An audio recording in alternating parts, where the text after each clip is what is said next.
Capítulo 5 da Lei de Conservação.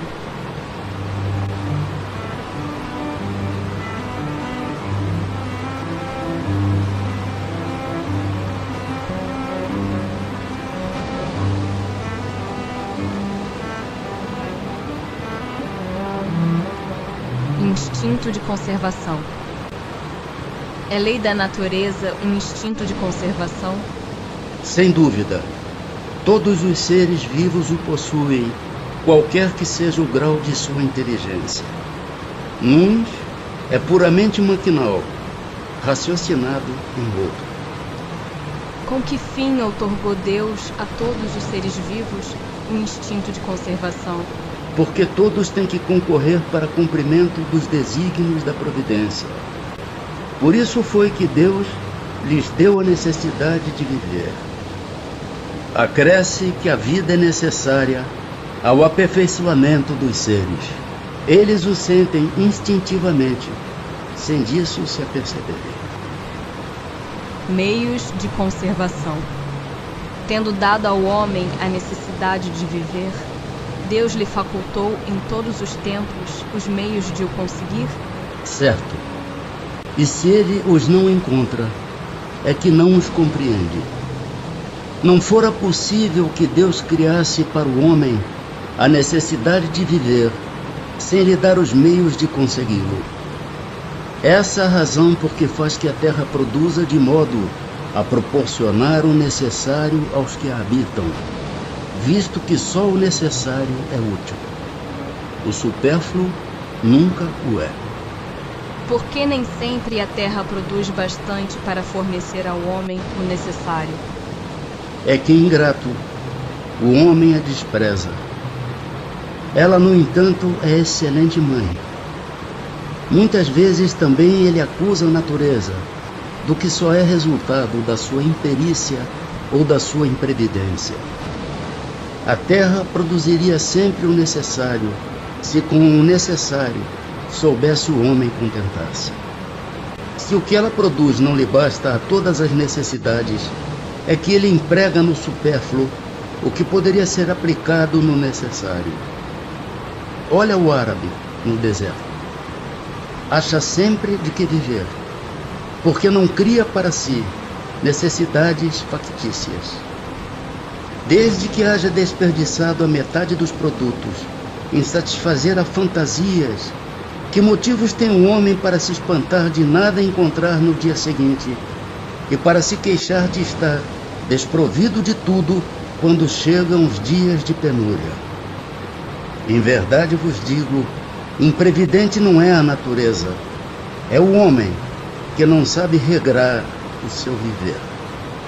Por bens da terra, unicamente se devem entender os produtos do solo? O solo é a fonte principal, donde nascem todos os outros recursos, pois que, em definitivo, estes recursos são simples transformações dos produtos do solo. Por bens da terra, se deve, pois, entender tudo de que o homem pode gozar neste mundo. É frequente a certos indivíduos faltarem os meios de subsistência, ainda quando os cerca a abundância. A que se deve atribuir isso?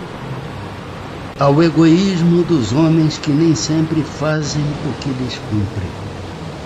Depois, e as mais das vezes, devem-no a si mesmo.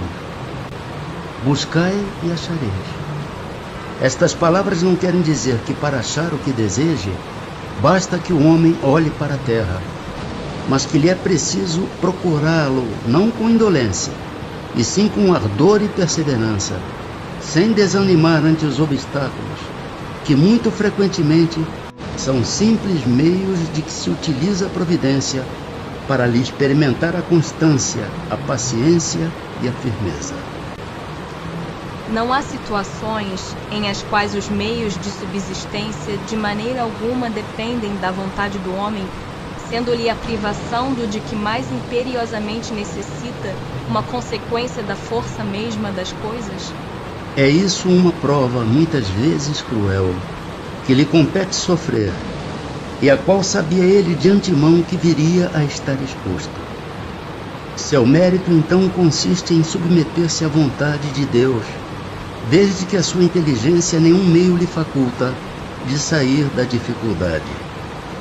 Se a morte vier colhê-lo, cumpre-lhe recebê-la sem murmurar, ponderando que a hora da verdadeira libertação soou e que o desespero no derradeiro momento pode ocasionar-lhe a perda do fruto de toda a sua resignação. Terão cometido crime os que em certas situações críticas se viram na contingência de sacrificar seus semelhantes para matar a fome? Se houve crime, não teve este a atenuá-lo a necessidade de viver que resulta do instinto de conservação? Já respondi quando disse que há mais merecimento em sofrer todas as provações da vida com coragem e abnegação. Em tal caso, há homicídio e crime de lesa natureza, falta que é duplamente punida. Nos mundos de mais apurada organização, têm os seres vivos necessidade de alimentar-se? Tem, mas seus alimentos estão em relação com a sua natureza. Tais alimentos não seriam bastante substanciosos para os vossos estômagos grosseiros, assim como os deles não poderiam digerir os vossos alimentos. Gozo dos bens terrenos. O uso dos bens da terra é um direito de todos os homens? Esse direito é consequente da necessidade de viver. Deus não imporia um dever, sem dar ao homem um meio de cumpri-lo. Com que fim pôs Deus atrativos no gozo dos bens materiais? Para instigar o homem ao cumprimento da sua missão e para experimentá-lo por meio da tentação. Qual o objetivo dessa tentação? Desenvolver-lhe a razão, que deve preservá-lo dos excessos. Traçou a natureza limites aos gozos? Traçou, para vos indicar o limite do necessário. Mas pelos vossos excessos, chegais à saciedade e vos punis a vós mesmos. Que se deve pensar do homem que procura nos excessos de todo gênero o requinte dos gozos? Pobre criatura, mais digna é de lástima que de inveja, pois bem perto está da morte. Perto da morte física ou da morte moral? De ambas. Necessário e supérfluo. Como pode o homem conhecer o limite do necessário? Aquele que é ponderado o conhece por intuição. Muitos só chegam a conhecê-lo por experiência e à sua própria custa. Mediante a organização que nos deu, não traçou a natureza o limite das nossas necessidades? Sem dúvida, mas o homem é insaciável. Por meio da organização que lhe deu, a natureza lhe traçou o limite das necessidades. Porém, os vícios lhe alteraram a constituição e lhe criaram necessidades que não são reais. Que se há de pensar dos que assambarcam os bens da terra para se proporcionarem o supérfluo, com prejuízo daqueles a quem falta o necessário? Esquecem a lei de Deus e terão que responder pelas privações que houverem causado aos outros. Privações voluntárias, mortificações. A lei de conservação obriga o homem a prover as necessidades do corpo? Sim, porque sem força e saúde, impossível é o trabalho. Merece censura o homem por procurar o bem-estar? É natural o desejo do bem-estar. Deus só proíbe o abuso por ser contrário à conservação. Ele não condena a procura do bem-estar, desde que não seja conseguido à custa de outrem e não venha a diminuir-vos nem as forças físicas, nem as forças morais. São meritórias aos olhos de Deus as privações voluntárias com o objetivo de uma expiação igualmente voluntária? Fazei o bem aos vossos semelhantes, e mais mérito tereis. Haverá privações voluntárias que sejam meritórias? a privação dos gozos inúteis, porque desprende da matéria o homem e lhe eleva a alma. Meritório é resistir à tentação que arrasta ao excesso ou ao gozo das coisas inúteis. É o homem tirar do que lhe é necessário para dar aos que carecem do bastante. Se a privação não passar de simulacro, será como escarnecer do próximo. É meritória, de qualquer ponto de vista, a vida de mortificações ascéticas que desde a mais remota antiguidade teve praticantes no seio de diversos povos? Procurai saber a quem ela aproveita e tereis a resposta. Se somente serve para quem a pratica e o impede de fazer o bem, é egoísmo, seja qual for o pretexto com que entendam de enfeitá-la. Privar-se a si mesmo e trabalhar para os outros, tal a verdadeira mortificação, segundo a caridade cristã. Será racional a abstenção de certos alimentos prescritos a diversos povos? Permitido é ao homem alimentar-se de tudo o que não lhe prejudique a saúde.